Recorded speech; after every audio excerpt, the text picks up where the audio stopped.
আসসালামু আলাইকুম। আপনাদের সবাইকে কৃতজ্ঞতা, ভালোবাসা, শ্রদ্ধা জানাচ্ছি। ছাত্র যুব জনতার তথ্য বন্ধু দৈনিক পূর্বাভাসের পক্ষ থেকে। সেই সাথে সাউন্ড বাংলা টিভি একটা ইউটিউব চ্যানেল। আপনারা জানেন এই চ্যানেলের সাথে যারা সম্পৃক্ত সবাইকে কৃতজ্ঞতা, ভালোবাসা, শ্রদ্ধা জানাচ্ছি। সাউন্ড বাংলা পূর্বাভাস গণমাধ্যমের দৃষ্টি আজকের এই আয়োজনে আমাদের সাথে অতিথি হিসেবে আছেন নতুন প্রজন্মের একজন প্রিয় মানুষ, যাকে আমরা এই সময়ে অনেক অন্যায়, অপরাধ, দুর্নীতির বিরুদ্ধে কথা বলতে দেখছি। সেই সাথে আমাদের যে সমাজ সংস্কারের যেই রেওয়াজ তৈরি করার চেষ্টা চলছে, সেখানেও যে এক রকমের গ্যাপ তৈরি হয়েছে, বাঁক বদল তৈরি হয়েছে, এইসব বিষয় নিয়ে তিনি প্রচুর কথা বলেন। আমরা সেইসব বিষয় নিয়েও আজকে কথা বলব যে কি সংস্কার হয়েছে, কতটুকু আমরা এগিয়েছি। সামগ্রিকভাবে অনেক বিষয় নিয়েই আমাদের অতিথি আজকে যিনি থাকবেন, তিনি বিভিন্ন মাধ্যমে কথা বলছেন। আমাদের মাধ্যমে আজকে তিনি কথা বলবেন। দৈনিক পূর্বাভাসের আজকের এই গণমাধ্যমের দৃষ্টিতে আমাদের সাথে রয়েছেন শিক্ষক এবং সমাজ বিশ্লেষক, আমাদের প্রিয় মানুষ, নতুন প্রজন্মের প্রিয় মুখ নাহিদ আক্তার। আপনাকে স্বাগত জানাচ্ছি। আসসালামু আলাইকুম। আপনাকে অসংখ্য ধন্যবাদ আমাকে আমন্ত্রণ জানানোর জন্য এবং আপনার দর্শকদের শুভেচ্ছা। জি। ধন্যবাদ। প্রিয় দর্শক যারা দেখছেন সবাইকে অনুরোধ জানাবো, সম্ভব হলে একটু শেয়ার করবেন। আপনাদের কোনো মতামত থাকলে সেটি লিখবেন। ভালো লাগা মন্দ লাগা জানাবেন। দয়া করে কোনো বাজে কমেন্ট করবেন না। এটি একটি স্বচ্ছ জায়গা, সুন্দর পরিবেশের জায়গা। এখানে আপনি আপনার সুমতামত নিশ্চিন্তে শেয়ার করতে পারেন। আমরা সেই মতামতগুলো আমাদের দর্শকদের সাথে শেয়ার করব, পাঠকদের সাথে শেয়ার করব। আমরা শুরুতেই আজকে বেশ কিছু আলোচনার কেন্দ্রবিন্দু তৈরি হয়েছে। তার মধ্যে একটা হচ্ছে জনাব তারেক রহমান। তিনি সংখ্যাগরিষ্ঠ আসন নিয়ে সরকার গঠন করছেন। আগামীকাল সম্ভবত শপথ গ্রহণ করবেন। সেই সাথে তার বিরুদ্ধে স্লোগান উঠেছে, উম ধর্ষক তারেক রহমান জবাব দে, অমুক তারেক রহমান জবাব দে। এইভাবে স্লোগান যারা দিয়েছে, বিক্ষোভ যারা করেছে, তারা বলছে যে তার দল ধর্ষকের দল, তার দল, তার সরকার ধর্ষকদেরকে পৃষ্ঠপোষকতা দিচ্ছে। এইভাবে স্লোগান যারা দিচ্ছে তারা হচ্ছে এনসিপির নেতা। এনসিপি এখন আশ্রয় নিয়েছে জামাত ইসলামের মতো স্বাধীনতা বিরোধী, দেশ বিরোধী একটি আহ, মাধ্যমের সাথে।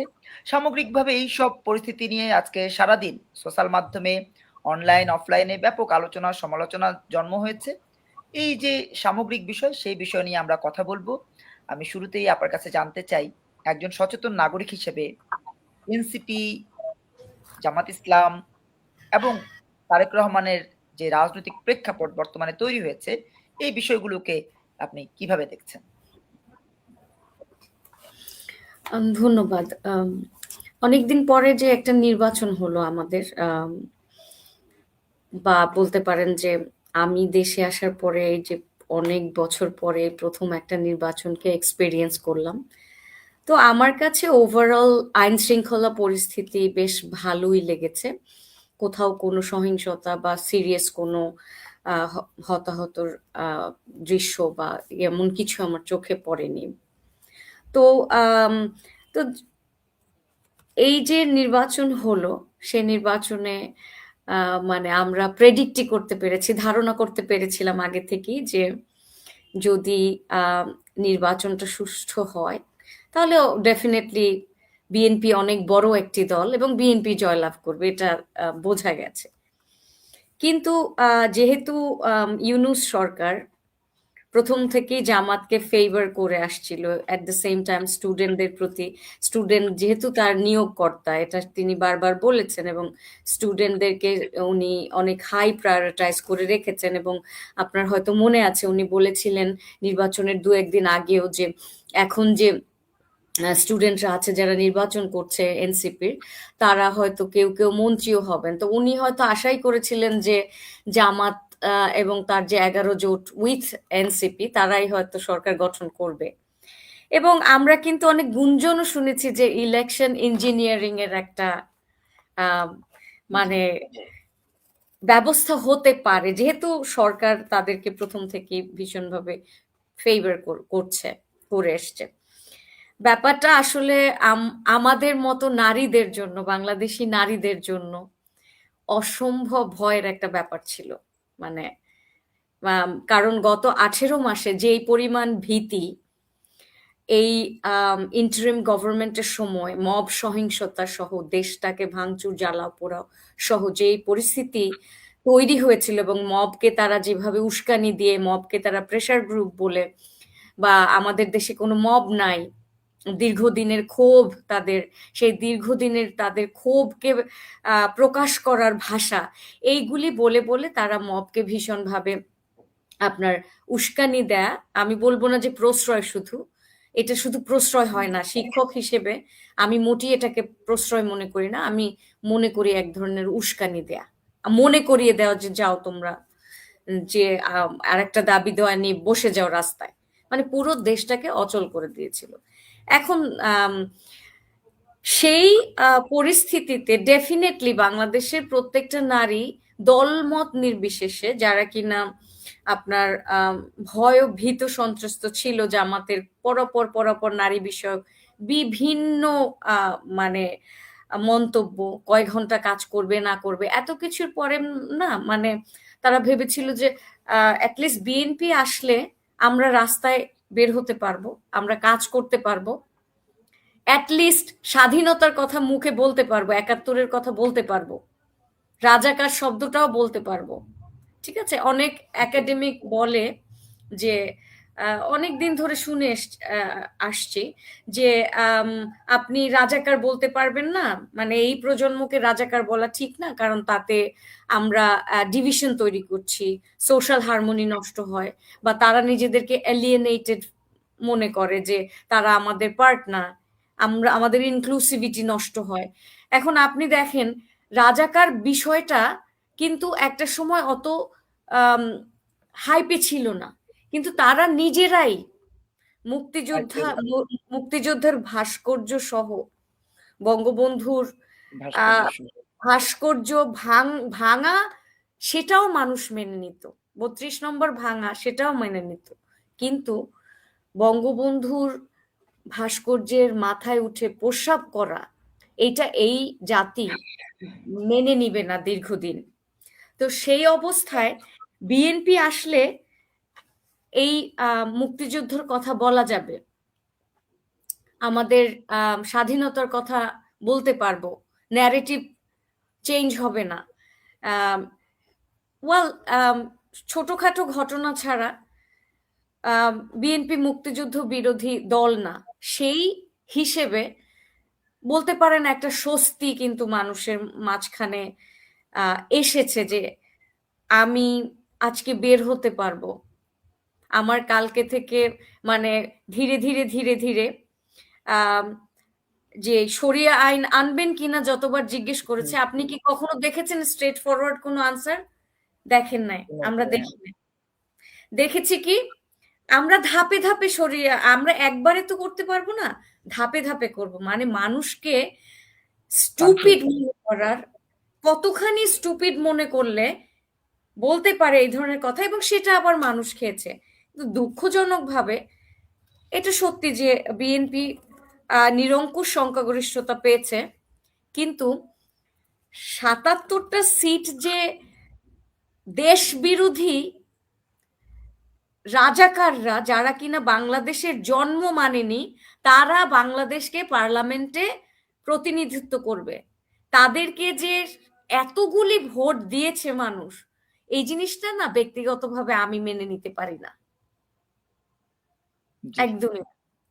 ধন্যবাদ। আমরা আপনার কাছে আবারও আসবো, একটু প্রাসঙ্গিক আলোচনা করি। সেটা হচ্ছে যে আপনি একজন সচেতন নাগরিক হিসেবে যেভাবে কথাগুলো বলেছেন, একজন সচেতন মানুষ হিসেবে আপনার যে দায়বদ্ধতা সেগুলো আপনি শেয়ার করেছেন।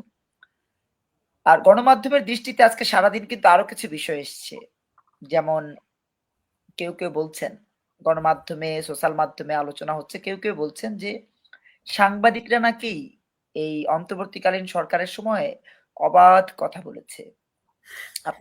আপনি গুগল করলে দেখবেন ২৯ ডিসেম্বর ২০২৫ আমার উপরে একটা হামলা হয়েছে, আমার সাথে আমার সহধর্মিণী ছিল, বিভিন্ন চ্যানেলে এসছে, কিন্তু যারাই প্রচার করেছে তারা খুব ভয়ে ভয়ে প্রচার করেছে।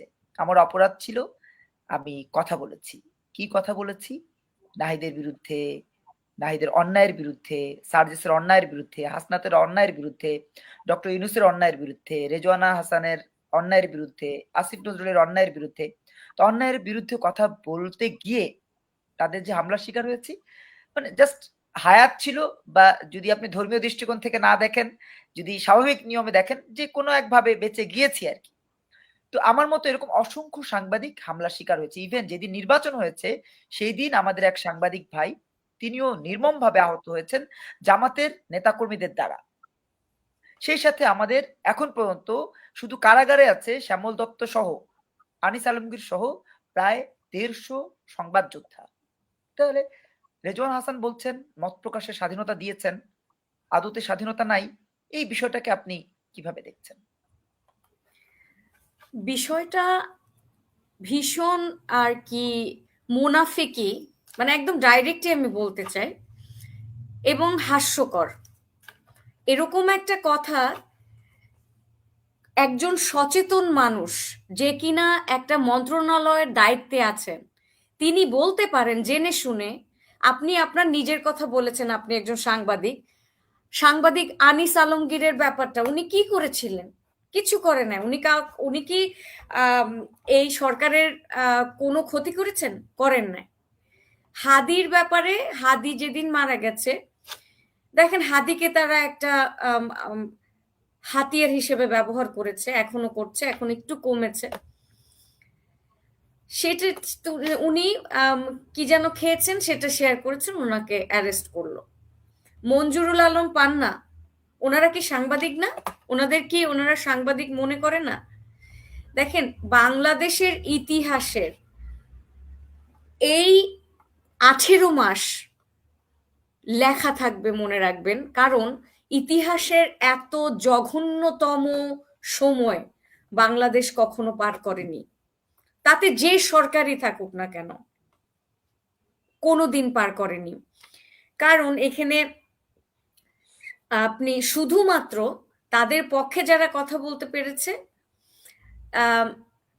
অনেকে মানে অনেকে বিরোধিতাও করেছে শেষের দিকে, নির্বাচনের তারিখ ঘোষণা করার পরে কিছুটা কথা বলা গেছে।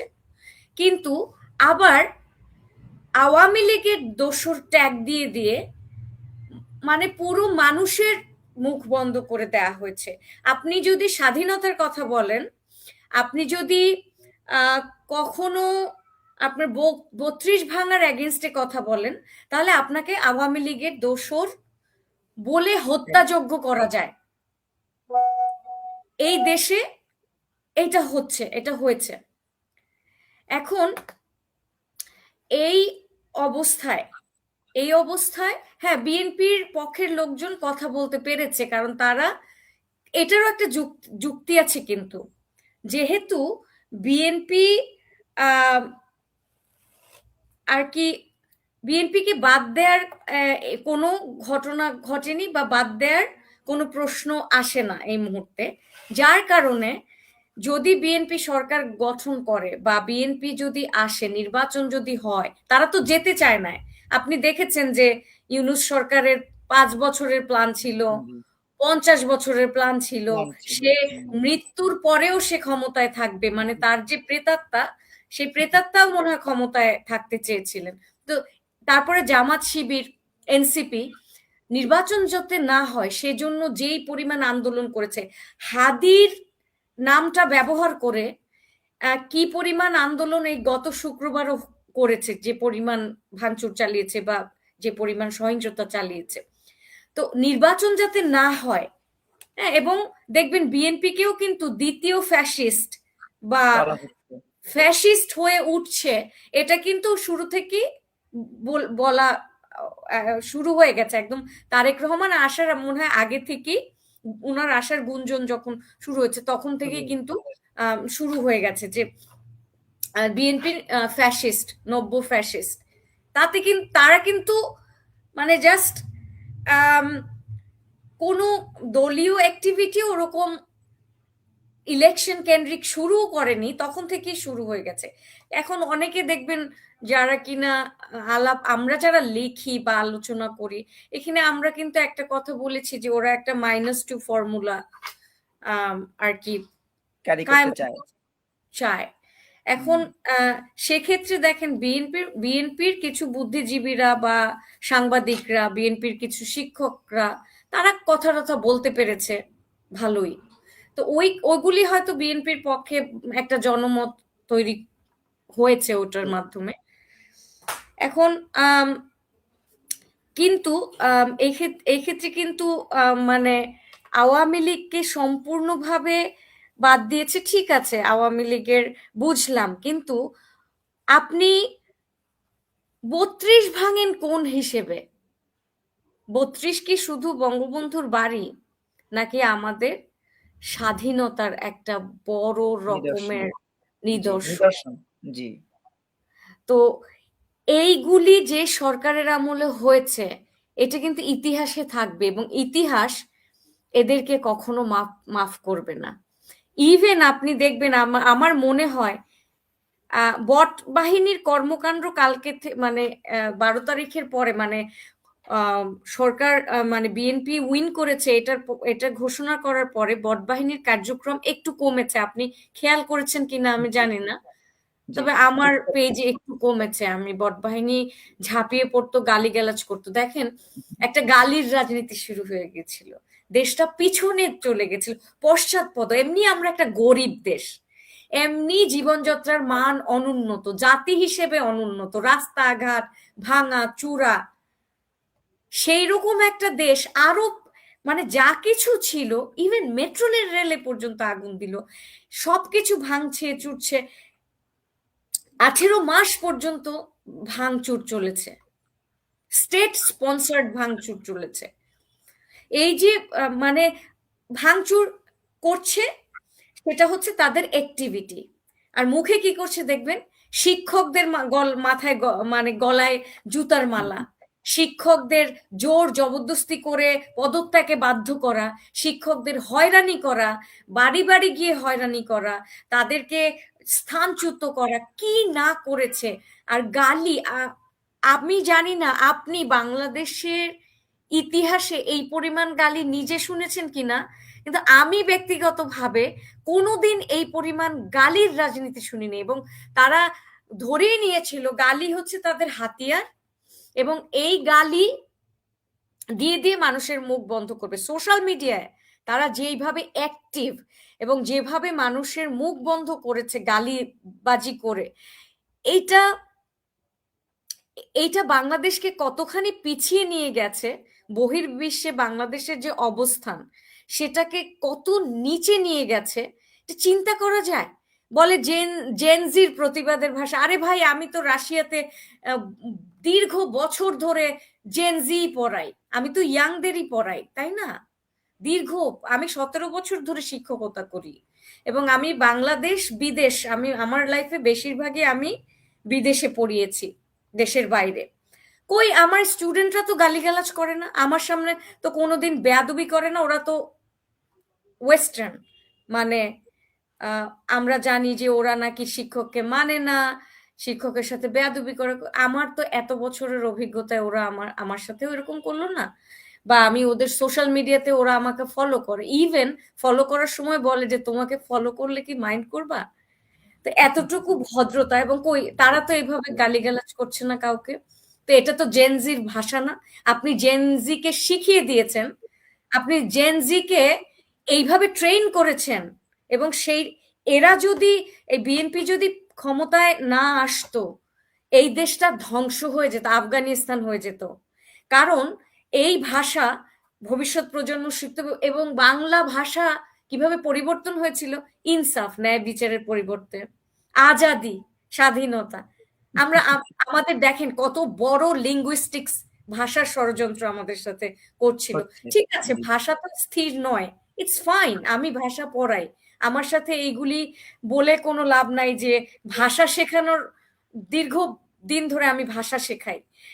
ভাষা পরিবর্তনশীল মানে এই না যে ভাষা, যে তুমি যখন ষড়যন্ত্র করে ভাষা, স্বাধীনতা শব্দটা আমাদের অনেক হার্টের অনেক কাছে, সেটাকে তখন পরিবর্তন করে তুমি আজাদি দিবা, তখন তো আমি সেটা নিব। ইনসাফ, এগুলি কোত্থেকে আনলো?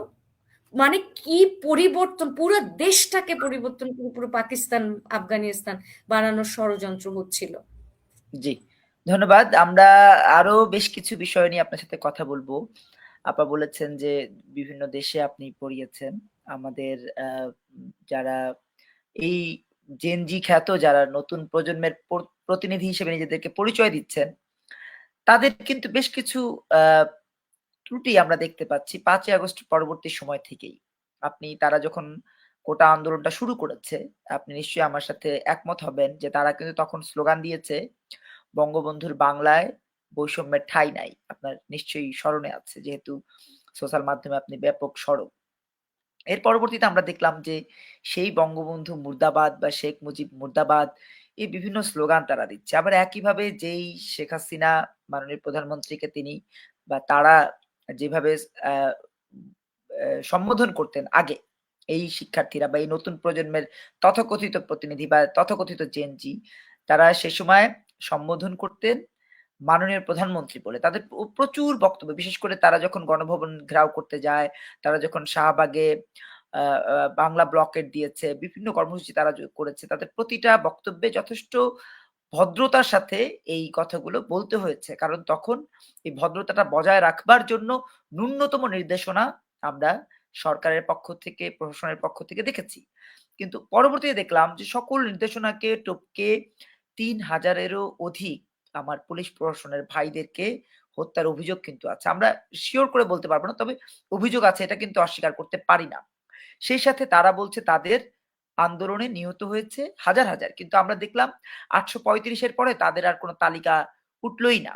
এবং এই যে ৮৩৫ এই ৮৩৫ এর মধ্যে আমার ছাত্রলীগের ভাইয়েরা আছে, আমার দেশের মোটে, মজুর, হকার, শ্রমিক ভাইয়েরা আছে। তাহলে তাদের আন্দোলনকারী কয়জন? তারা কতজন জীবন দিয়েছে? এটা যদি আমরা একটু দেখতে যাই, আমরা দেখব যে তাদের আন্দোলনকারীদের সংখ্যা হচ্ছে সর্বমোট ৫০, অর্ধশত। এই যে অর্ধশত শিক্ষার্থী আর বাকি যে সাধারণ মানুষ, এটাকে তারা তাদের আন্দোলন বলে জুলাই চেতনার নামে একটা ব্যবসা-বাণিজ্য শুরু করে দিল। দল করলো, ১ম এ তারা একটা প্ল্যাটফর্ম করলো, পরে তারা আরেকটা দল করলো। সামগ্রিকভাবে সবকিছুর ভেতরে তারা একটা ফাঁক রেখেছে, একটা গ্যাপ রেখেছে। সেই গ্যাপটা হচ্ছে বাংলাদেশের মানুষের আবেগ, অনুভূতি। এই আবেগ অনুভূতিটাকে নিয়ে তারা খেলেছে। অনেক জায়গা থেকেই আলোচনা এসছে যে আবু সাইদ ১ম যে আপনার তাদের তথ্য মতে যে শহীদ, শহীদ তো সবাই যারাই দেশের জন্য মৃত্যুবরণ করবেন সবাই শহীদ। কিন্তু তারা ইন্ডিভিজুয়ালি আলাদা করে আবু সাইদকে বলল যে ১ম শহীদ। আচ্ছা ঠিক আছে, আবু সাইদ ১ম শহীদ। আবু সাইদ শহীদ হয়েছে তার গায়ে যে টি-শার্টটা পরা ছিল একটা গুলির চিহ্ন নাই, তার আইনজীবী বলেছেন। এই যে একটা গোঁজামিল আমাদেরকে বোকা বানিয়ে আমাদের আবেগকে কাজে লাগিয়ে তারা যে ক্ষমতায় আসলো, আবার এখন তো এমপিও হয়ে গেল। আগে উপদেষ্টা ছিল, এখন অনেকে এমপি হয়ে গেছে। শত, শত বা হাজার কোটি টাকা তারা পাচার করেছে। ইভেন এই যে সজীব ভুইয়ার বিরুদ্ধে অভিযোগ এসছে যে ১১,০০০ কোটি টাকা পাচার করেছে উনি একাই। উনার বাবা এখন দেশের বাইরে, উনার মা নাকি দেশের বাইরে ভিসার জন্য আবেদন করেছে। এরকম অনেক ঘটনা। নাহিদ ইসলাম ইতিমধ্যে ডোমিনিকান নাগরিক হয়েছে। দেখেছেন নিশ্চয়ই গণমাধ্যমে। তো এই যে বিষয়গুলো আমাদের আবেগকে কাজে লাগিয়ে তারা যে আমাদের সাথে প্রতারণা করলো, সাধারণ মানুষ যে প্রতারিত হলো, এই বিষয়টাকে আপনি একজন সচেতন নাগরিক হিসেবে কিভাবে দেখছেন? It's a very important question, মানে অনেকগুলি বিষয় আপনি এনেছেন। জি, Um, দেখেন, আমি অ্যাজ এ হিউম্যান বিং, আমি মানে অ্যাজ এ টিচার, আমি কারো মৃত্যু বা শিক্ষার্থীদের মৃত্যু কামনা করি না, বা কারো মৃত্যুই কামনা করি না। কিন্তু আনফরচুনেটলি আপনার যখন আন্দোলন হয়, আন্দোলন কি চায় জানেন? লাশ চায়। হুম, এটা মানে শহীদ শব্দটা, কোট আনকোট, যেহেতু আমি লিঙ্গুইস্টিক্স নিয়ে কাজ করি, শহীদ শব্দটা কি, আপনি যখন একটা মানুষকে শহীদ বলে দেন, বা আপনি যখন রিলিজিয়াসলি এই প্রচারটা করতে পারেন যে তুমি যদি জীবনটা দাও তাহলে তোমাকে শহীদি দরজা দেয়া যাবে, দিয়ে দাও। এই জন্য দেখবেন যে সুইসাইড বম্বিং সুইসাইড বোমিংও কিন্তু বম্বিংটা হয়। মানুষ, জি, জি। মানে ওটাতেও আপনি একজনকে উদ্বুদ্ধ করতে পারবেন, সে নিজের জীবনটাকে নিজে নিয়ে নিবে। এবং নিজের জীবনটাকে দিয়ে দিবে এরকম একটা বিষয় তার ভেতরে দ্বিতীয় বিশ্বযুদ্ধের সময় এরকম গান গেয়ে কবিতা পড়ে প্রোপাগান্ডা চালিয়ে বাইবেলকে ইউজ করে এগুলি করা হয়েছে। তো এগুলি আমরা পড়াই আসলে কিভাবে এই বিষয়টা মানে শব্দের পরিবর্তন করে, মৃত্যু তো মৃত্যু, তাই না? আপনার আপনাকে যেই নামই দেয়া হোক না কেন, আপনি আপনি যে মৃত এটাই হচ্ছে আসল কথা। এখন যখনই আপনি ওই শব্দটা পরিবর্তন করে দিবেন তখন কিন্তু সে রেডি হয়ে যাবে যে একটা কজের জন্য তার জীবনটাকে উৎসর্গ করে দিতে। তো তো এরকম এই ব্যাপারটা নিয়ে আমি অনেক ক্রিটিক্যাল যে মানে বিপ্লবে, হ্যাঁ বিপ্লবে জীবন কিভাবে দান করে, মানে আমি পলিটিক্যাল সায়েন্সও পড়াই। তো বিপ্লব কিভাবে কাজ করে আপনি যদি বিশ্বের সব বিপ্লবগুলি মানে অ্যানালিসিস করেন দেখবেন যে বিপ্লবে ডেথ দরকার, মৃতদেহ দরকার, বিপ্লবীদের পক্ষে জীবন দরকার। ওই জীবনগুলি তাদের জন্য অ্যাসেট হিসেবে কাজ করে, সম্পদ। এবং ওই যত বেশি মৃত্যু হবে তাদের জয়লাভের সম্ভাবনা বাড়তে বেড়ে যায়। তো যে কোনো আপরাইজিং এ, যে কোনো সোশ্যাল কজ বা পলিটিক্যাল কজে যখন ভায়োলেন্ট হয়, সেই ভায়োলেন্টে আপনি দেখবেন যে যাদের যেখানে লাশ পড়ে সেখানে তাদের পক্ষে জয়টা হয় সব সময়। আর যারা কিনা গভর্নমেন্টে থাকে মোস্ট অফ দ্য টাইম ওটা তাদের বিরুদ্ধেই যায়। হ্যাঁ, এবং ধরেন পুলিশ যখন মানে দেখবেন জীবন, হ্যাঁ জীবন তো প্রত্যেকটা লাইফই হচ্ছে প্রেশাস, তাই না, পবিত্র বা গুরুত্বপূর্ণ। কিন্তু দেখেন এই ধরনের সিচুয়েশনে কোনো ভায়োলেন্ট মুভমেন্টে ওই পুলিশের জীবনটা আর গুরুত্বপূর্ণ থাকছে না। এখানে জীবনের মিনিংটা ভিন্ন হয়ে যায়। এখানে গুরুত্বপূর্ণ হয়ে ওঠে যারা কিনা আন্দোলন করছে তাদের জীবনটা। তো ওই এই ব্যাপারটা ভেতরে অনেক ষড়যন্ত্র থাকে, অনেক আত্মত্যাগ থাকে। অনেক সময় যেমন ধরেন আন্দোলনটা করেছিল সরকারি চাকরির জন্য, কোটা যে, এবং এখানেও আমি খুব ক্রিটিক্যাল। আমি কিন্তু কোটার পক্ষের মানুষ, যেহেতু আমি একজন নারী। কালচারাল ক্যাপিটালে বিশ্বাস করি। প্রত্যেকটা মানুষের সমান কালচারাল ক্যাপিটাল থাকে না। ধরেন টেকনাফের একটা স্টুডেন্ট, এবং ছেলে স্টুডেন্ট এবং মেয়ে স্টুডেন্ট, ওই ছেলে স্টুডেন্টদের টেকনাফেও কালচারাল ক্যাপিটাল বেশি মেয়েটার থেকে। গ্রামের একটা মেয়ের সোশ্যাল বা কালচারাল ক্যাপিটাল অনেক কম থাকে, সামান্য থাকে। ওরা যদি ঢাকায় এসে কোনো জবের জন্য করে, মানে আপনার ইন্টারভিউ দেয়, কম্পিট করে কোনো north south, Dhaka university, Jahangirnagar, এই ধরনের স্টুডেন্টদের সাথে আপনি বলেন তো ওরা কোনোভাবে কম্পিটিশনে যেতে পারবে? পারবে না। তাদের পোশাক আশাক যে ক্যাপিটাল, ওই ক্যাপিটালও তাদের নাই, লিঙ্গুইস্টিক্স ক্যাপিটাল নাই, তারা সুন্দর কথাও বলা শেখে না অধিকাংশ ক্ষেত্রে। আমি পড়াই তো আমি জানি। না না, এটা বাস্তবতা, এটা বাস্তবতা। পাঠ্যসূচির অংশ এটা, এগুলি আমরা পড়াই। তো এখন সেই যে স্টুডেন্টটা ওইখান থেকে যে আসবে, ক্ষুদ্র নৃগোষ্ঠী, তারা তো অবহেলিত। তাহলে নারী অবহেলিত, পিছিয়ে পড়া জনগোষ্ঠী, তাদেরকে সমান জায়গায় লেভেল প্লেইং ফিল্ডে রাখার জন্য কোটার ব্যবস্থা থাকে। কোটা পৃথিবীর সকল দেশে থাকে, সকল দেশে আছে। জি হ্যাঁ, আমাদের যে মুক্তিযোদ্ধা কোটা, সেই কোটা হচ্ছে গিয়ে আমাদের একটা সম্মানের জায়গা। আমি জব যদি নাও পাই, মুক্তিযোদ্ধাদের কোটা নিয়ে আমি কখনো প্রশ্ন তুলব না, কারণ যুদ্ধকে আমি ভালোবাসি, সম্মান করি। ওই জায়গায় তো কথা বলার আমার ব্রেইন কাজই করে না। কেমনে আমি মুক্তিযোদ্ধাদের কোটা নিয়ে কথা বলবো? তাহলে কারা কথা বলছে, এই কারা শব্দটা আপনার বিশ্লেষণ করতে হবে। তো যারা কোটা আন্দোলন করেছিল তারা কারা? এনসিপি যখন যোগ দেয় জামাতের সাথে, এবং প্রথম থেকেই আমি বলেছি ওরা জামাতের বি টিম, ওরা আসলে শিবির। আম, সবাই একটা কথা বলে না, কোট আন কোট, যে মানে আওয়ামী লীগের লুঙ্গির তলে নিচে। থাকা, জি, জি, জি। নিচে। এবং আওয়ামী লীগের সাথে থেকে যত ধরনের অপকর্ম করেছে, আওয়ামী লীগকে মানে ইয়ে করার জন্য, ডিফেম করার জন্য, বা ছাত্র লীগকে ডিফেম করার জন্য সেটা করেছে। আমি বলছি না যে ছাত্রলীগ বা আওয়ামী লীগ একেবারে দুধে ধোয়া তুলসী পাতা, সেটা আমি আমি সব গভর্নমেন্টের সমালোচনা করি, আমি শিক্ষক, আমি কোনো দল করি না। তাই তো। এবং দীর্ঘদিন ক্ষমতায় থাকা, সেটারও আমি সাপোর্ট করি না। একটা গণতান্ত্রিক পদ্ধতি থাকবে, কেন থাকবে? আমাদের দেশের মতো দেশে একটা সত্যি কথা বলি, এখানে ডিকটেটরিয়াল গভর্নমেন্ট দরকার, কারণ অশিক্ষিত মানুষ গণতন্ত্র বোঝে না। অশিক্ষিত মানুষ কি করে জানেন? গণতন্ত্রকে মবক্রেসি বানিয়ে ফেলে। গণতন্ত্র বলতে বোঝে যে সে যে কোনো কিছু করতে পারে।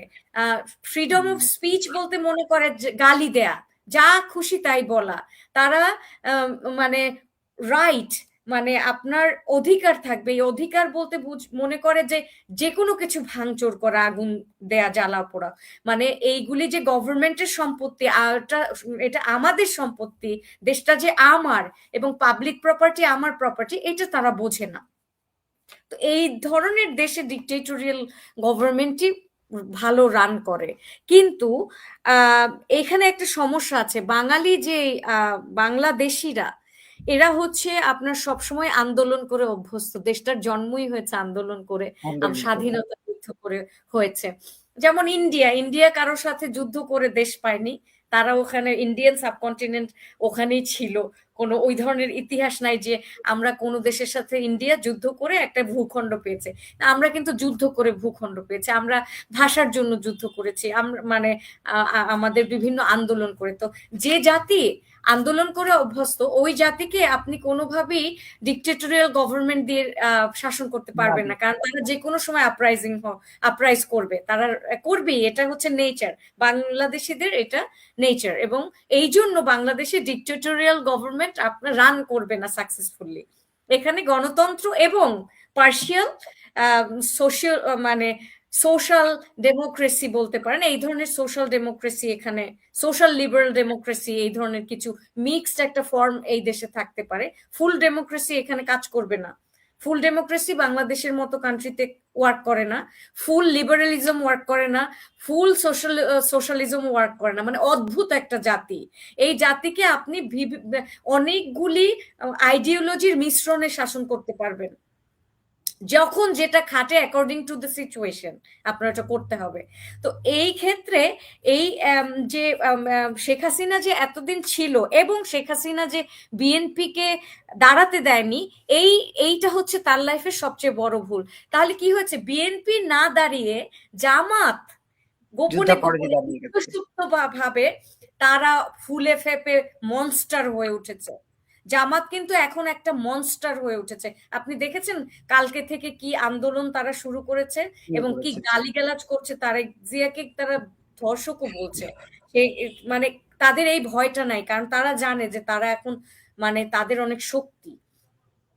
এই যে শক্তি, এই শক্তিটা হতো না যদি বিএনপির মতো একটা বড় দলকে এখানে রাখা হতো।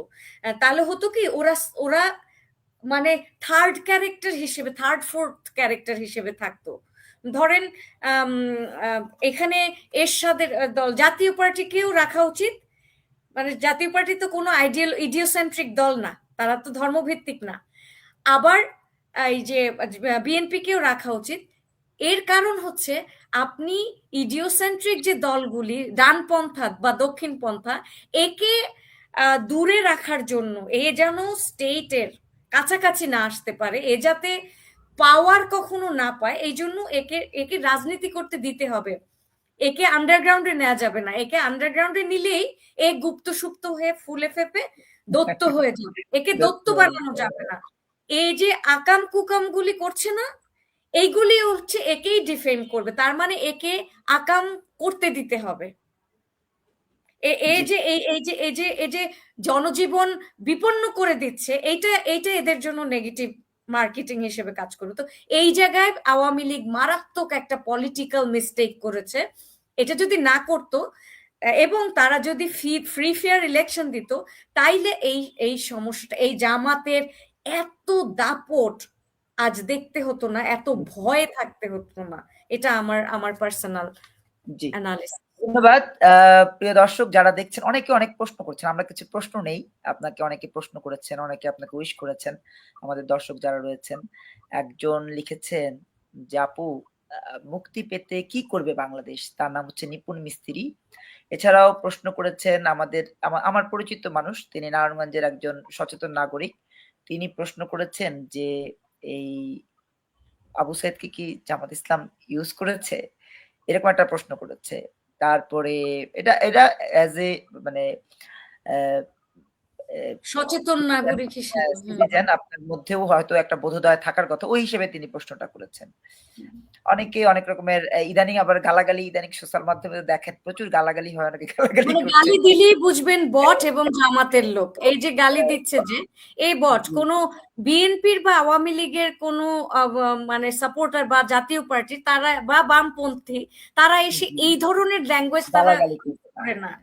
এরা এটা তো করবে যারা না। গালাগালি করছেন তাদের উদ্দেশ্যে একটু বলতে চাই, আপনি যদি সত্যিকার অর্থেই সচেতন নাগরিক হন, দেখবেন পবিত্র কোরআন, আপনি যদি মুসলমান দাবি করেন, যিনি কমেন্ট করেছেন তার নাম ইসলামের নাম অনুযায়ী তার নাম। আমার নাম যেমন মমিন মেহেদী, হ্যাঁ? তো মমিন মেহেদী সাধারণত মুসলমানদেরই নাম হয়, বা মেহেদী বা মমিন এই নামগুলো মুসলমানদেরই হয়। ইহুদিদের নাম আবার ডিফারেন্ট হয়, খ্রিস্টানদের নাম ডিফারেন্ট হয়। তো এখানে যিনি কমেন্ট করেছেন তিনি একজন মুসলমান, তার নামের স্পেলিং দেখে বোঝা যাচ্ছে। তো তিনি হয়তো জানেন না পবিত্র কোরআন। আমাদের যেহেতু পবিত্র কোরআন, এই কোরআনেই বলা আছে ইকরা, পড়ো। ১ম যদি ইসলামকে ক্যারি করে কেউ, ১ম কিন্তু বলেছে পড়ো। যেই ব্যক্তি পড়বে, তিনি নারী হন, পুরুষ হন, তৃতীয় লিঙ্গ হন, যেটাই হন না কেন, খ্রিস্টান হন, হিন্দু হন, বৌদ্ধ হন, যদি তিনি পড়েন, তার যদি জ্ঞান থাকে, তিনি কখনো কাউকে গালি দিবেন না। কারো ক্ষতি করার চেষ্টা করবেন না। কারো মনে কষ্ট দেওয়ার চেষ্টা করবেন না। কারণ তিনি তো জানেন, এই যে আপনি যে বলেছেন যে আমি পড়াই। যে লোকটা পড়ে, যে ব্যক্তি পড়ে বা পড়ায়, আল্টিমেটলি তার মধ্যে একটা আলো থাকে এবং সেই আলোতে তিনি এতটা আলোকিত হন যে সেই আলো তাকে আলোকিত না করলেও তার ভেতরটা আলোকিত থাকে। তো এই আলোকিত মানুষ আপনি না বিধায় গালাগালি করছেন ভাই। আপনাকে আ আমি সহবত তো দিতে পারব না। যেহেতু আপনি ওই যে বলল আমাদের গেস্ট, যে বললেন গেস্ট যে আপনি হচ্ছেন বটবাহিনী। তো এই বটবাহিনীর অনেক রকমের এই নেচার আমরা দেখছি। একটু এখানে ডিফারেন্ট। একটুখানি আমি অ্যাড করি আপনার সাথে। আমরা স্টুডেন্টদেরকে একটা টপিক পড়াই, টপিকটার নাম হচ্ছে সিভিল ডিসকোর্স। সিভিল ডিসকোর্স বিষয়টা হচ্ছে যে আপনি কিভাবে আর্গিউ করবেন, আর্গুমেন্টের ভাষা আপনি শুনবেন, আপনি ডিসএগ্রি করতে পারেন, কিন্তু আপনি আপনি লজিক্যালি ডিসএগ্রি করবেন। আপনি আমাকে আপনার মেধা দিয়ে যৌক্তিকভাবে, হারিয়ে দিবেন, যুক্তি দিয়ে হারাবেন। সেটাকে যৌক্তিকভাবে। সিভিল ডিসকোর্স বলে, যেটা যখন না থাকে গালি দিয়ে। এই যে গালি দিয়ে যে দমন করবে, এখন দেখেন 17 বছর এতগুলি দেশে পড়িয়ে আসার পরে আমার মতো মানুষকে ওর মতো বটবাহিনী গালি দিয়ে কি, আমি তো ল্যাঙ্গুয়েজ ভাষার সাথে ভাষা শুধু আপনাকে পড়াই। গালি দিচ্ছে না, আমাকেও গালি দিচ্ছে। আমাদের পুরা প্রতিষ্ঠানটাকে গালি দিচ্ছে। পুরা প্রতিষ্ঠানটাকে নিয়ে তার প্রশ্ন তৈরি হয়েছে যে পুরা প্রতিষ্ঠানটা আওয়ামী লীগের টাকায় চলে কিনা? এগুলো প্রশ্ন করছে। যাই হোক, তো উনার যিনি গালি দিচ্ছেন তার উদ্দেশ্যে বলতে চাই, বা যারা গালি দিতে চাইছেন, প্রস্তুতি নিচ্ছেন তাদেরকে বলতে চাই। মমিন মেহেদী লেখালেখি করছে প্রায় ৩০ বছর। মমিন মেহেদীর এই লেখালেখির বা তার যেই অ্যাক্টিভিজম বা তার যে সামগ্রিক কাজ, এই সকল কাজের পেছনে ছিল দেশপ্রেম।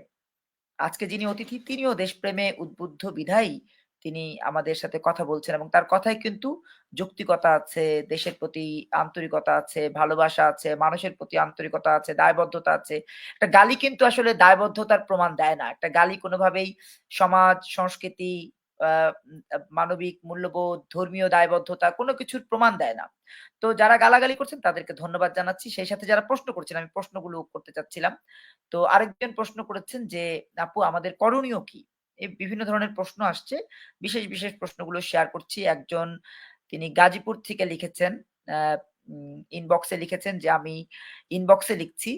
তো ইনবক্সে তার প্রশ্ন হলো, "সারা দেশে যেই পরিমাণ আওয়ামী লীগের নেতাকর্মীদের বাড়িঘর ভাঙচুর হয়েছে, যেই পরিমাণ মিথ্যে মামলা হয়েছে, হামলার শিকার হয়েছে যারা, এই জায়গাটা পোষাতে আসলে কতদিন লাগবে বাংলাদেশের এই যারা ভিকটিম হয়েছে সেই ভিকটিম শ্রেণীর কতদিন লাগবে? আওয়ামী লীগ যদি কামব্যাক করে একজন নাগরিক হিসেবে আপনি কি মনে করেন? কতদিন লাগবে আওয়ামী লীগের আদৌ আওয়ামী লীগ কি ফিরতে পারবে কিনা? এদেশে কি আদৌ স্বাধীনতার পক্ষের যারা মানুষ তারা বুক চেতিয়ে বলতে পারবে কিনা, "আমার সোনার বাংলা, আমি তোমায় ভালোবাসি।" এটা বলবার সে সুযোগটা আমাদের আদৌ তৈরি হবে কিনা? জি, আপু। মিউট করা। আচ্ছা। একটু আচ্ছা, আনমিউট আমি করে শেষের প্রশ্নটা উত্তরটা আগে দেই যে আওয়ামী লীগ ফিরতে পারবে কিনা। দেখেন, আওয়ামী লীগের যদি ফেরার পসিবিলিটি না থাকে বা আওয়ামী লীগ যদি বিএনপি গভর্নমেন্ট ফিরতে না দেয় বা ফিরিয়ে না আনে, তাহলে বিএনপির দশাও এক্স্যাক্টলি আওয়ামী লীগের মতো হবে। কারণ আপনার দরকার বড় একটা দল, স্বাধীনতার পক্ষের দল। দেখেন, বিএনপি থাকুক আর আওয়ামী লীগ থাকুক, আমার কোনো অসুবিধা নাই। আমি চাই, ওই যে বলেছি না যে সোশ্যাল ডেমোক্রেটিক একটা স্টেট থাকবে, যেখানে কিনা আপনার পার্টিসিপেশন থাকবে, গণতান্ত্রিক পার্টিসিপেশন থাকবে। এখন আওয়ামী লীগ না ফিরতে পারলে কি হবে, তাকে না ফেরালে কি হবে?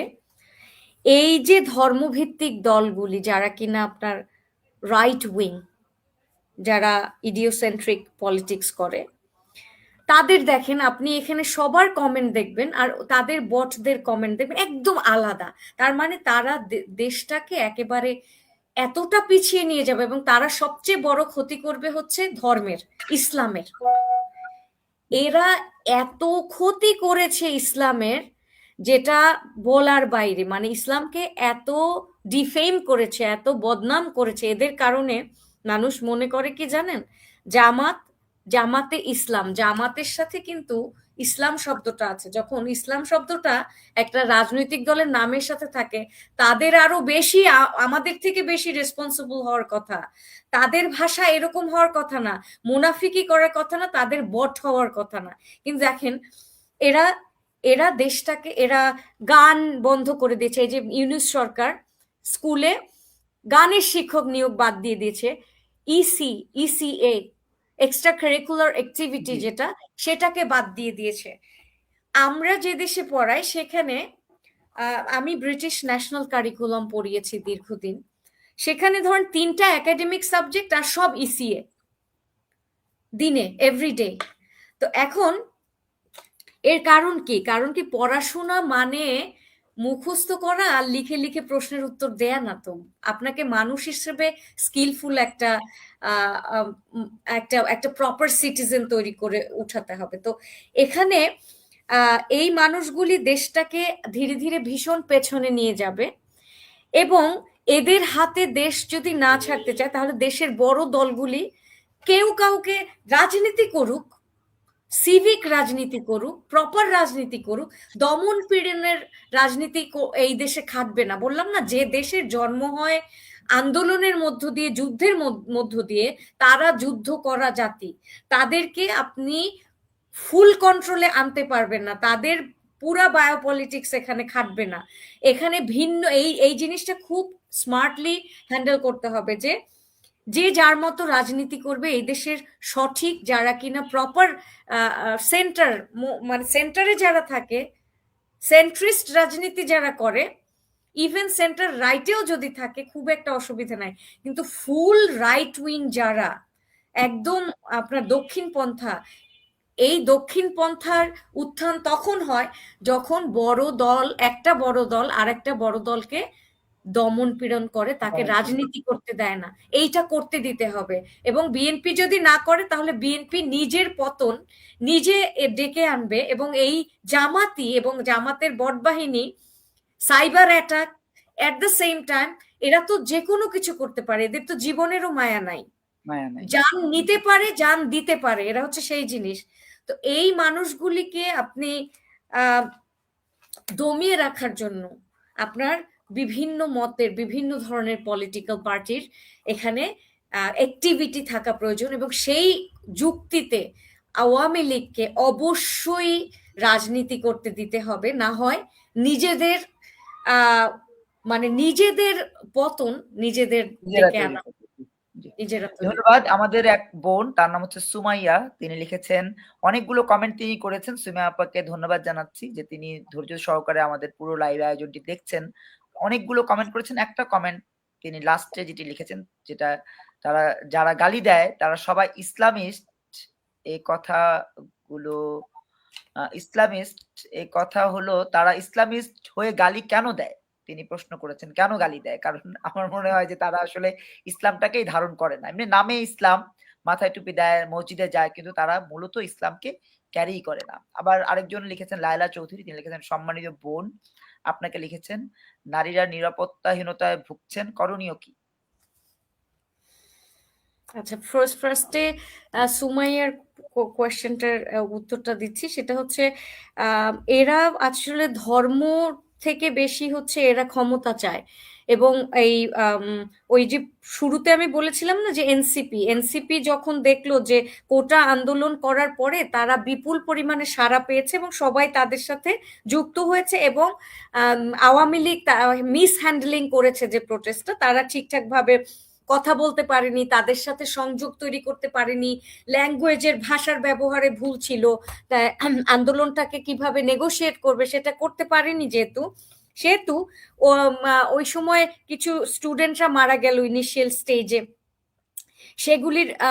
সেগুলির ফলে কিভাবে হ্যান্ডেল করবে সেটাও যেহেতু পারেনি, আওয়ামী লীগ এই আন্দোলনটা মারাত্মকভাবে ফেল করেছিল, তখন এই ছেলেগুলি হঠাৎ করে খুব ক্ষমতায়িত হলো। এদেরকে শিক্ষকরা, আপনি দেখবেন যে ওই যে বিভিন্ন বিশ্ববিদ্যালয়ের শিক্ষক, ইভেন সারা বাংলাদেশের মানুষ তখন নেমে গেল, একসাথে হলো।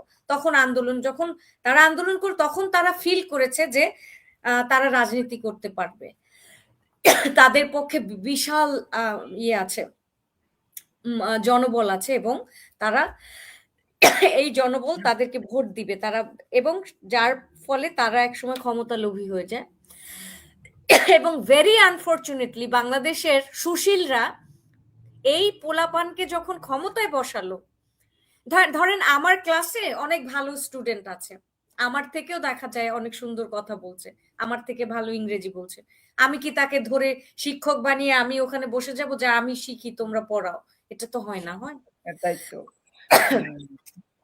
তো এদেরকে ধরে, এই যে একেবারেই মানে শিশুদের ধরে যখন ক্ষমতায় বসিয়ে দিল ইউনূস এবং সুশীলরা মিলে, ফরহাদ মাজার গং, তখন এরা বেপরোয়া হয়ে গেল, এবং এই বেপরোয়া ভাব এখনো আছে দেখবেন, এবং ক্ষমতা লোভী হয়ে গেল।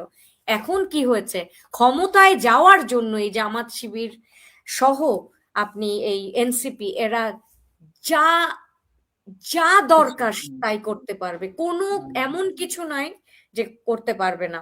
এদের একমাত্র উদ্দেশ্য যে কোনো ভাবে ক্ষমতায় আসা। এইটা এখন এইখান থেকে আমাদের উত্তরণের করণীয় কি? করণীয় হচ্ছে, দেখেন, বাংলাদেশ একটা সময় আমাদের ছোটবেলায় ভীষণ কালচার ছিল। এখানে আমাদের একটা সাংস্কৃতিক বিপ্লব ঘটাতে হবে, বাংলাদেশের কালচারকে ফিরিয়ে আনতে হবে। কালচার কি সেটা জানতে হবে, যে আমাদের ওয়েস্টার্ন কালচার এবং মিডল ইস্টার্ন কালচার, আরবের কালচার, এই দুটোর সংমিশ্রণে জোর জবরদস্তি করে আমাদেরকে এক ধরনের ফিউশন দিয়েছে, একটা কালচারাল আর কি অপারেশন আমাদের উপরে চলছে, কিন্তু এখানে হারিয়ে গেছে আমাদের নিজস্ব কালচার। দমন না করে, ওদের উপরে জুলুম না করে, ওদেরকে ওদের মতো ওদের রিচুয়ালস, ওদের কালচার পালন করতে দিন, ওরা করুক, কিন্তু আমাদের কালচার যেখানে কোনো ইনভেস্টমেন্টই হয় নাই, যেখানে আপনি দেখবেন যে আমাদের ছোটবেলায় গ্রামে গ্রামে উদীচী, অগ্নিবীণা, এই ধরনের কালচার ইনস্টিটিউশন ছিল, কবিতা, খেলাঘর, তারপরে বিভিন্ন ক্লাব ছিল, খেলতো, এই জিনিস, পাঠাগার, এগুলি সব মুছে ফেলা হয়েছে। সেগুলির পরিবর্তে শুধুমাত্র আপনার দেখবেন হিফজোখানা, তারপরে হচ্ছে মানে মানে শুধুমাত্র কওমি মাদ্রাসা, এগুলি থাকুক, করুক, কিন্তু এর সাথে সাথে যে দেশীয় যে সংস্কৃতি, কালচার, সংস্কৃতি মন্ত্রণালয় খুব স্মার্ট একটা গ্রুপ দরকার যারা আসলেই বোঝে যে তাদের কাজটা কি। বেহুদা একটা মন্ত্রণালয় সারা জীবন বেহুদাই রয়ে গেছে, কোনো কাজই করে নাই। সংস্কৃতিকে কোনো সরকার, এবং আওয়ামী লীগের যে আমি সমালোচনা যখন করি, একটা সমালোচনা আমি দৃঢ়ভাবে করি, বাংলাদেশের সংস্কৃতিকে প্রমোট করার জন্য তারা তেমন কোনো ইনভেস্টমেন্ট করে নাই। আহ মানে সব জায়গায় যদি আমাদের ইয়ে ছিল, আমাদের আপনার মনে আছে যে আমাদের জারি সারি ভাটিয়ালি গান, সেইগুলিকে জি আমাদের বাউল, এই বাউলদেরকে এক বাউল বাউলের মৃতদেহ উঠিয়ে পুড়ে ফেলেছে, এটাও আমাদের দেখতে হলো। বাউলদের উপরে যে পরিমাণ নির্যাতন অত্যাচার হয়েছে। তো এখন এই যে আমাদের যে নিজস্ব সংস্কৃতি, গান বাজনা, যা কিছু, বাঁশি বাজাতো ছোটবেলায় শুনতাম, দূরে জি কেউ দূরে বাঁশি বাঁশি বাজাতে বাজাতো, হয়। এগুলির উপরে কোনো ইনভেস্টমেন্ট হয় না। এগুলিকে ফিরিয়ে আনতে হবে। যখন এই ধর্ম যার যার মতো পালন করবে ব্যক্তিগত পর্যায়ে, এবং আমাদের সংস্কৃতিটা যখন পালন করবে, তখন একটা সাংস্কৃতিক বিপ্লব হবে এবং এই দেশের মানুষ আবার নিজস্ব সংস্কৃতির মাঝে ঢুকে যাবে, বাংলাদেশকে ফিরে পাবে।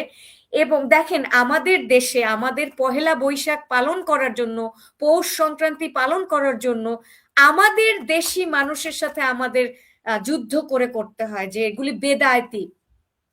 দেখেন কত ভয়ঙ্কর ব্যাপারটা, যে বিজাতীয় সংস্কৃতি পালন করা যাবে না, তার মানে আরবের সংস্কৃতি বা ওয়েস্টার্ন সংস্কৃতি আমাদের জন্য বিজাতীয়। কিন্তু বাংলাদেশি সংস্কৃতি কি করে আমাদের জন্য বিজাতীয় হয়? বিজাতীয় হয়। জাতি, জাতি মানে কি? ধর্ম মানে একটা কমিউনিটি, একটা গ্রুপ।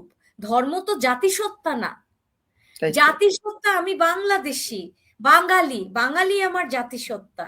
তাহলে আমি তো বিজাতীয় কিছু করছি না, বরঞ্চ যখন আমি আমার কালচারকে পালন করব, সেটাই মনে হয় ধর্ম আরো বেশি সাপোর্ট করবে, যে আমি আমার জাতীয় যে আহ সত্তা বা আমার যে সেটাকে আমি ক্যারি কালচার, করছি। সেটাকে আমি পালন করছি।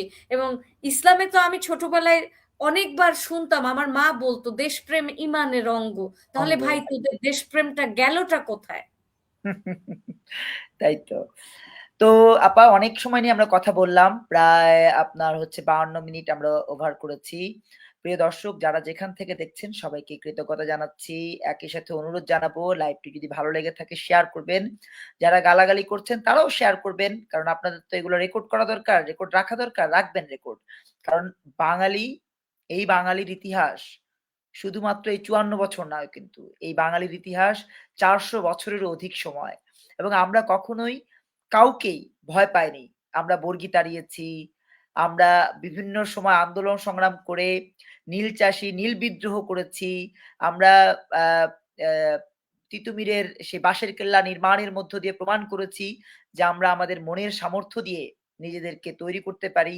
আমরা এই বাঙালি কমিউনিটি বছরের পর বছর, যুগের পরে যুগ, কালের পরে কাল শত্রুর বিরুদ্ধে দাঁড়িয়েছি। এখন যে শত্রুরা দাঁড়িয়েছে বাংলাদেশের ভেতরে এসে, সেই শত্রুদেরকেও আমরা পরাহত করব এই স্বপ্ন নিয়েই দৈনিক পূর্বাভাস, সাউন্ড বাংলা টিভির এই আয়োজন, গণমাধ্যমের দৃষ্টি। আজকে আমাদের সাথে অতিথি হিসেবে কথা বলেছেন একজন শিক্ষক, একজন সমাজ বিশ্লেষক, একজন সচেতন নাগরিক নাহিদ আক্তার। আপনারা যারা এতক্ষণ আমাদের সাথে ছিলেন সবাইকে কৃতজ্ঞতা জানাচ্ছি। সেই সাথে আরো কিছু বিষয়, একটু ডিফারেন্ট বিষয় আছে সেগুলো একটু শেয়ার করতে চাই। যে আমরা কালকে যে শপথটা হতে যাচ্ছে, সেই শপথের পরে একজন শিক্ষক হিসেবে বলেন, একজন সচেতন নাগরিক হিসেবে বলেন, কেমন বাংলাদেশ চান? আপনি নিজে, আপনার নিজের চাওয়া কি? ব্যক্তিগতভাবে আমি একটা সহমর্মিতার একটা সুন্দর দেশ দেখতে চাই, যেখানে সহিংসতা থাকবে না, টলারেন্স থাকবে, নৈতিক একটা দেশ থাকবে, শিক্ষিত, যাদের বুদ্ধিভিত্তিক লজিক্যাল যে থিঙ্কিং সেটা ডেভেলপ হবে। এরকম আরেকজন একটা কথা বলেছিল, এটা আমি ভুলে গেছি, যে নারীরা, লায়লা চৌধুরী, উনি যে হয়তো জি, জি, জিজ্ঞেস যে করেছেন যে নারীরা নারী, নিরাপত্তাহীনতায় ভুগছে, নিরাপত্তাহীনতায় হ্যাঁ, ভুগছে। প্রশ্নটা এখানে দিয়ে রাখছি। লিখেছেন যে হ্যাঁ, নারীরা নিরাপত্তাহীনতায় ভুগছে। এখন আমাদের কি করণীয়? আমরা কিভাবে বাঁচতে পারি, হ্যাঁ, কিভাবে চলতে পারি? এটা। নারীদের আমি কি করব বা আমরা কি করব যদি বলে, আমাদের স্বাবলম্বী হতে হবে, আমাদের শিক্ষিত হতে হবে, আমাদের নর্ম ভেঙে নিজের পায়ে দাঁড়াতে হবে, নিজের মূল্য বুঝতে হবে, নিজেকে সেকেন্ড সেক্স হিসেবে ধরে নিলে হবে না যে আমার আমার জেন্ডার হচ্ছে আমি একজন নারী, সুতরাং আমি সেকেন্ডারি, এটা ভাবলে হবে না। আর স্টেটের এখানে সবচেয়ে বড় কিছু করণীয়, স্টেটের নারীর নিরাপত্তার জন্য এই যে অনলাইন বট বাহিনী, তারপরে আপনার নারীকে গালি দিয়ে, নারীকে যে রাজনৈতিক স্পেস থেকে দেখবেন আন্দোলনের সময় নারী থাকে সামনে, ঢাল হিসেবে ব্যবহার করা হয়, সব পরে আর খবর থাকে না। মারধর তার উপর থেকে যাক, এরপরে আর নাই। এই যে খবর নারীকে নিশ্চিহ্ন করে দেওয়া, নারীকে অবজেক্টিফাই করা, তারপরে মানে তার যে সোশ্যাল প্রেজেন্স, সেই জিনিসটার, সেই নিরাপত্তা, রাতে সে জব, একজন নার্স যদি নাইট শিফট করে, একজন ডক্টর যদি রাতে একটা অপারেশন করে, একজন নারী ধরেন এই যে হুজুরদের বাচ্চা হলে তার সেই বাচ্চা কি কোনো পুরুষ ডাক্তার তাকে ডিল করবে, ডেলিভারি করাবে, নাকি নারী করবে? নিশ্চয়ই তো নারী করবে। তাহলে সেই নারীটার যদি ভোর রাতে যেতে হয়, তার নিরাপত্তা দরকার না? তার মানে নারী সন্ধ্যার পরে বের হতে পারবে না, তার মানে ওই ডাক্তার বা ওই নার্স, তার তো নার্স দরকার, তার নারী দরকার। এই নারীরা যদি বাইরে না যেতে পারে, তাহলে আপনি বন্ধ করে দেন নারীর যে নারী, তাহলে আপনি ছেলেদের কাছে যান। আপনিই তো বলবেন বেপরদা যাবে না, তার মানে কি? ঠিক আছে, আমি ছেলের কাছেও নিব না, আর নারীকেও কাজ করতে দিব না, ঘরে বসে মরুক। তার মানে রাষ্ট্রের এই দায়িত্বটা নিতে হবে যে নারীর উপরে উগ্রবাদী গোষ্ঠী কতখানি জুলুম এবং কতখানি আর কি তাদের যে হুকুম সেটা চালাতে পারবে, সেটা কিন্তু তাদের রাষ্ট্রকে দেখতে হবে। রাষ্ট্রকে নারীর নিরাপত্তা দিতে হবে, রাত হোক দিন হোক। একজন মানুষ, তার জেন্ডার যাই হোক, যে কোনো জেন্ডারের ব্যক্তি হোক, তার নিরাপত্তা রাষ্ট্রের এখানে অবশ্যই দিতে হবে সম্পূর্ণভাবে। এবং ওই যে নারী নারী নারী নারী বলে যে ঘরের মধ্যে বেঁধে রাখা, এই জিনিসটাও, এই জিনিসটার সম্পর্কেও যে যখন বয়ান তৈরি করে নারীর বিরুদ্ধে, সেই বয়ানের এগেনস্টেও কিন্তু রাষ্ট্রের দাঁড়াতে হবে, নারীর নিজের দাঁড়াতে হবে। যে দেখেন, আমি আমাকেও কিন্তু আমার পরিবার অনেক রেস্ট্রিক্টেড করে রেখেছে, আমাদের সবার পরিবারই করে। কই আমি বের হয়ে এসেছি না, বিদেশে যে শিক্ষকতা করেছি না, এই যে সোশ্যাল মিডিয়ায় কথা বলেছি না, আমার ফ্যামিলি তো পছন্দ করে না আমি সোশ্যাল মিডিয়ায় কথা বলি, আমি তারপরেও বলি, আমার দায়িত্ব এটা। কই আমি একজন শিক্ষক, আমার অধিকাংশ আমাকে যারা চেনে, আমার স্টুডেন্টরা ভীষণ সম্মান করে। বট বাহিনী গালি দিলে তো আমার কিছু আসে যায় না, ওরা তো চিনে না। ও যদি আমার স্টুডেন্ট হয়, ও সেম সেম ভাবেই আমাকে কিন্তু সম্মান করবে। তার মানে কি, আমি কিন্তু যদি বের হয়ে আসতে পারি, কিছু নারী বের হয়ে আসতে পারে, তার মানে সবাই পারে, পারবে। এবং এই যে পারবে, এটা তার জানতে হবে যে আমি পারি, একজন নারী সবই করতে পারে। তার শুধু দরকার নিজের ভেতরের যে আগুন, ফোর্স, সেটাকে বের করে নিয়ে আসা এবং সরকারের সেটাতে সহযোগিতা করা, পুরুষদেরও সহযোগিতা করা, সবাই সবাইকে সহযোগিতা ভিত্তিতে একটা রাষ্ট্র, আমরা তাহলে সুন্দর একটা রাষ্ট্র গঠন করতে পারবো, যেখানে সবাই নিরাপদ থাকবে, সবাই গণতান্ত্রিক ভাবে রাজনীতি করতে পারবে, আমরা ভালোভাবে লজিক্যাল ডিসকাশন করতে পারবো। আমরা যখন ডিসএগ্রি করবো একে অন্যের সাথে, মতামতের অমিল থাকলেও আমরা যেন রেসপেক্টফুলি সেগুলোকে ডিল করতে পারি।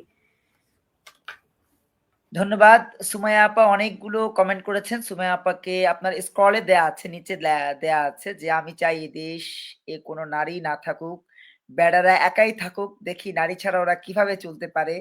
হ্যাঁ, তিনি একদম সাবলীল ভাষায় তার কথাগুলো শেয়ার করেছেন, লিখেছেন। পরে একটা কমেন্ট তিনি এইমাত্র করেছেন, লিখেছেন নারীদেরকে ইমোশনালি অনেক স্ট্রং হতে হবে। স্মৃতি জাহান এইমাত্র লিখেছেন অধিকাংশ ক্ষেত্রেই, একটা বড় কমেন্ট তিনি করেছেন, অধিকাংশ ক্ষেত্রে মেয়েদের বেশি শিক্ষিত হতে দেয়া হয় না বলেই রান্না রান্না তো করতেই হয়, এটা ভেবে আমার পরিবারেই বলতে শুনেছি, মেয়ে ৪, বাবা ৯ ক্লাস থাকাকালীন ছেলে দেখানো শুরু করেন। মানে মেয়ে যখন ৪ ক্লাসে থাকবে তখনই ছেলে দেখা শুরু করেন। হ্যাঁ? আর হচ্ছে যে অনেকে অনেক ধরনের কমেন্ট করছেন। যারা কমেন্ট করছেন সবাইকে ধন্যবাদ জানাচ্ছি। আমরা একদম শেষ পর্যায়ে চলে এসেছি। আমাদের নির্ধারিত সময় ১ ঘন্টা। একজন আমাদের দর্শক কমেন্ট করেছেন, "আপনি একজন শিক্ষক। আপনার এই যে জীবন সাজিয়েছেন, কিভাবে সাজিয়েছেন? আমাদের ইন্সপিরেশনের জন্য আপনি কি সেটা শেয়ার করতে পারেন কিনা? এমনভাবে তিনি জানতে চেয়েছেন। আপনি চাইলে সেটা শেয়ার করতে পারেন যদি আপনার কোনো আ মানে ইচ্ছের বিরুদ্ধে না যায়। আপনি সেটা শেয়ার করে আমাদের যারা নারী দর্শক, প্রচুর নারী দর্শক রয়েছেন, যারা এখনো ৪ জন আছেন এই নারী দর্শকরা, আপনার জীবনের কাছ থেকে তারা শিখতে চেয়েছেন এবং আগামী দিনগুলোতে তারা যেন এটা পাথেয় হিসেবে নিয়ে জীবন পরিচালনা করতে পারেন, সে ব্যাপারে জানতে চেয়েছেন। যদি সময় থাকে বা ইচ্ছে থাকে শেয়ার করতে পারেন। আমার কোনো প্রবলেম নাই। এটা খুব ওপেন। যেহেতু জি, শিক্ষক প্লিজ। মানুষ সবকিছুই বলতে হয়। জি, তো জি। আমি মূলত মেইন যে কাজটা করেছি সেটা হচ্ছে আমি পড়াশোনা করেছি। পড়াশোনাটা স্টপ করিনি কখনো। অনেক প্রতিবন্ধকতা ছিল জীবনে।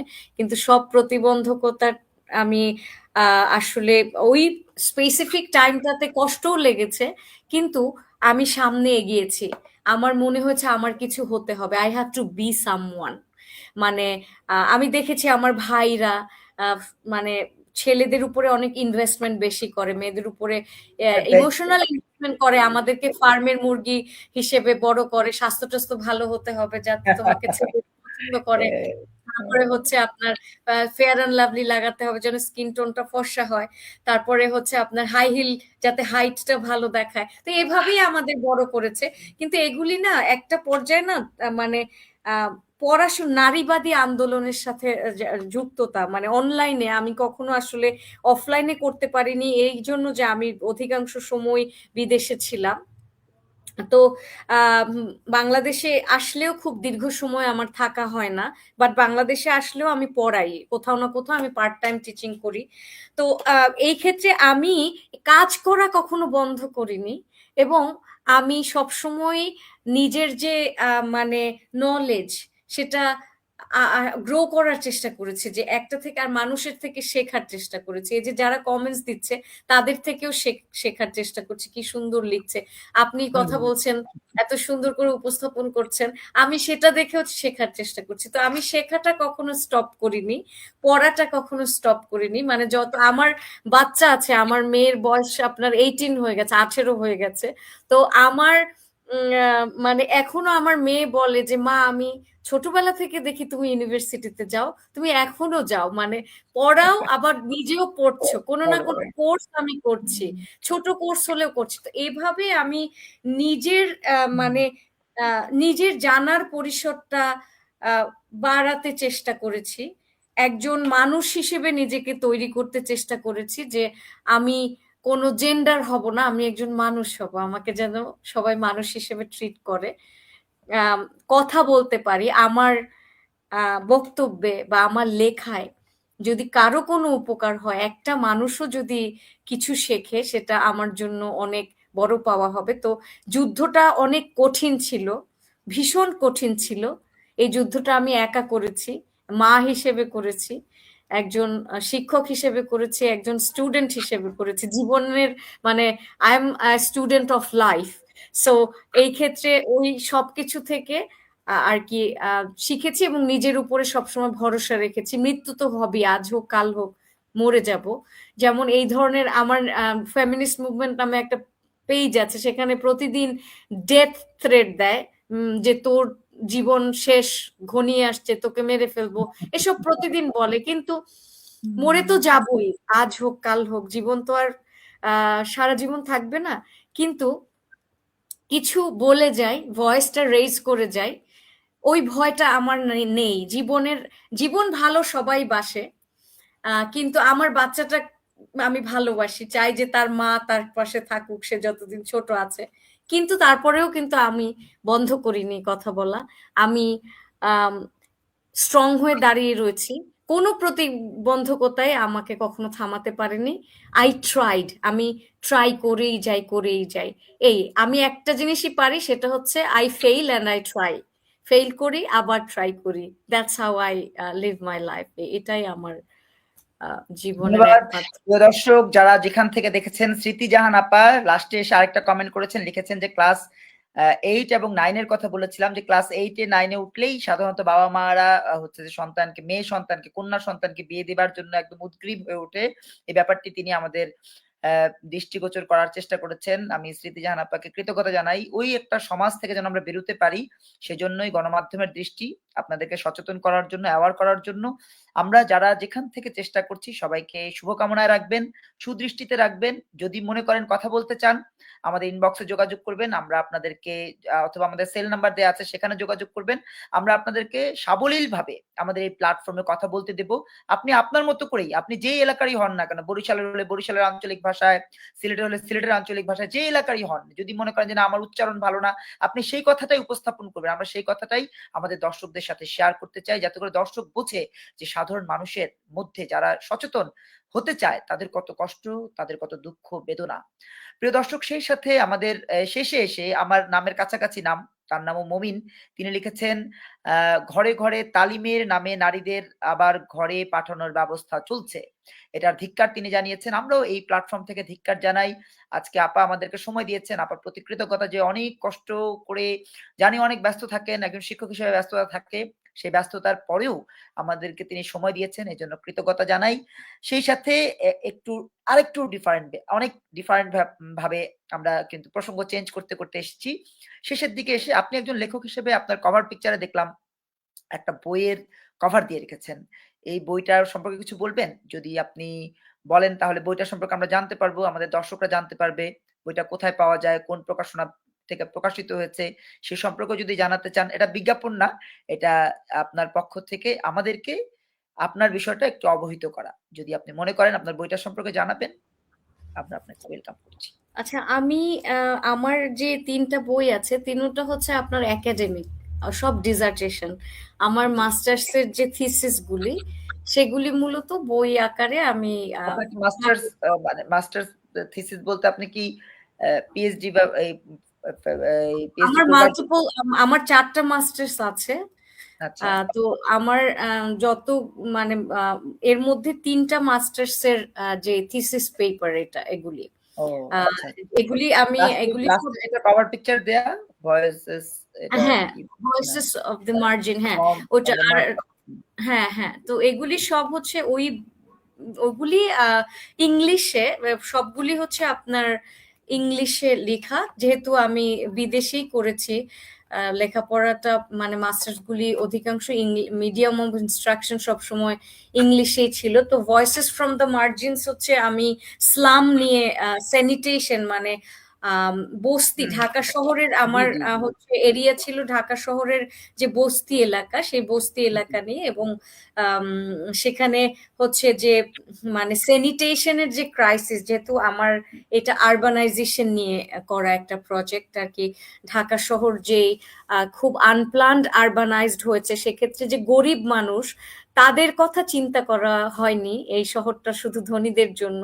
তো এই গরিব মানুষগুলি যে স্যানিটেশন ক্রাইসিসে ভোগে, যা তারা যে ধরেন আম, অনেক মানুষ মিলে একটা বাথরুম ব্যবহার করছে, ওইখানে মানে যেই ধরনের ড্রেনেজ সিস্টেম, যেই ধরনের লিকুইড অ্যান্ড সলিড ওয়েস্টের এক্সপোজার হয়, এই সমস্ত বিষয় নিয়ে এটা একটা গবেষণার, এখন যেটা বলছি এটা গবেষণার কাজ। ভয়েসেস ফ্রম দ্য মার্জিনস মানে মার্জিনাল যে জি, জনগোষ্ঠী, সেটার বিশেষ করে নারীরা, মানে স্লামের বস্তির নারীরা তাদের ডেইলি লাইফের যে চ্যালেঞ্জগুলি, সেগুলিকে কিভাবে নেগোশিয়েট করে, সেগুলিকে তারা কিভাবে, সেই চ্যালেঞ্জগুলির কারণে তাদের যে জীবনযাত্রার মান সবসময় নিচেই থাকে, এবং তারা কিভাবে সাফার করে, এবং তারা যে হায়ারার্কিতে বা একটা ভালো স্ট্যান্ডার্ডে যেতে পারে না, ওই ব্যাপারটা।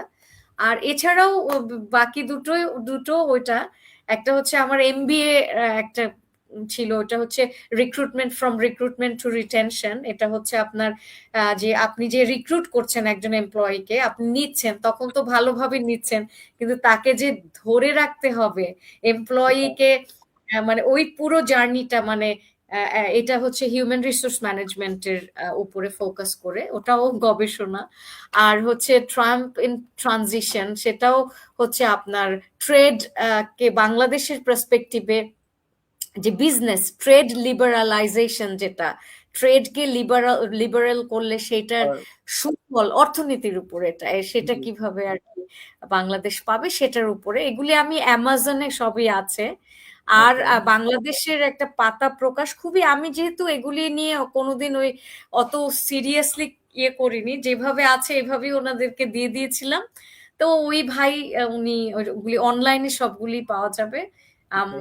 মানে বিক্রয় ডট কি যেন ওইটার নাম কি, বাংলাদেশের রকমারি যে রকমারি.com রকমারি। রকমারিতেও আছে। হ্যাঁ হ্যাঁ, এগুলি জি সবই ইংরেজি বই এবং সবই একাডেমিক বই।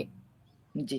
ধন্যবাদ এগুলি প্রিয় আমি দর্শক। কখনো মার্কেটিং করিনি লাইফে, কথাও আচ্ছা, বলিনি আচ্ছা। ইংরেজি। ঠিক আছে। এটা অনেক সময় হয় কি দর্শকের জানার সুবিধার্থে কথাগুলো জানার সুযোগ করে দিলে দর্শকও হুম সচেতন হুম। থাকলো। আপনি আসলে কেমন কি চিন্তা করছেন, সেই চিন্তার মধ্যে বাংলাদেশ কতটুকু আছে, নারী কতটুকু আছে, পুরুষ কতটুকু আছে, মনুষ্যত্ব কতটুকু আছে সামগ্রিকভাবে।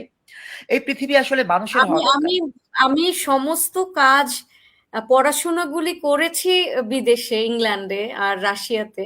কিন্তু প্রত্যেকটা থিসিস পেপার এবং বাংলাদেশে প্রত্যেকটা গবেষণা কাজ বাংলাদেশ আমার হচ্ছে বাংলাদেশে এরিয়া। বাংলাদেশের বাইরে আমি কাজ করিনি।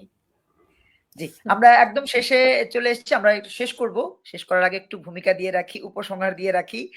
উপসংহারটা হচ্ছে যে আমরা বলতে চাই এই দেশটা যেন মানুষের হয়। দেশটা জামাতের নয়, দেশটা এনসিপির নয়, আওয়ামী লীগ, বিএনপির নয়। দেশটা যেন মানুষের হয়, নারীর বা পুরুষের নয়, ছোট বা বড়দের নয়, বস্তিবাসীর বা ধনীর নয়। দেশটা যেন মানুষের হয়। এই প্রত্যাশায় আমরা আজকের আয়োজনের সমাপ্তি টানবো। আপনাদের সবাইকে কৃতজ্ঞতা যারা কষ্ট করে দেখেছেন, কমেন্ট করেছেন, শেয়ার করেছেন। প্রচুর শেয়ার হয়েছে। আপনি আমাদের শেয়ারে গেলে দেখবেন এটা যখন শেষ হবে আমি আপনাকে লিংক দিয়ে রাখবো।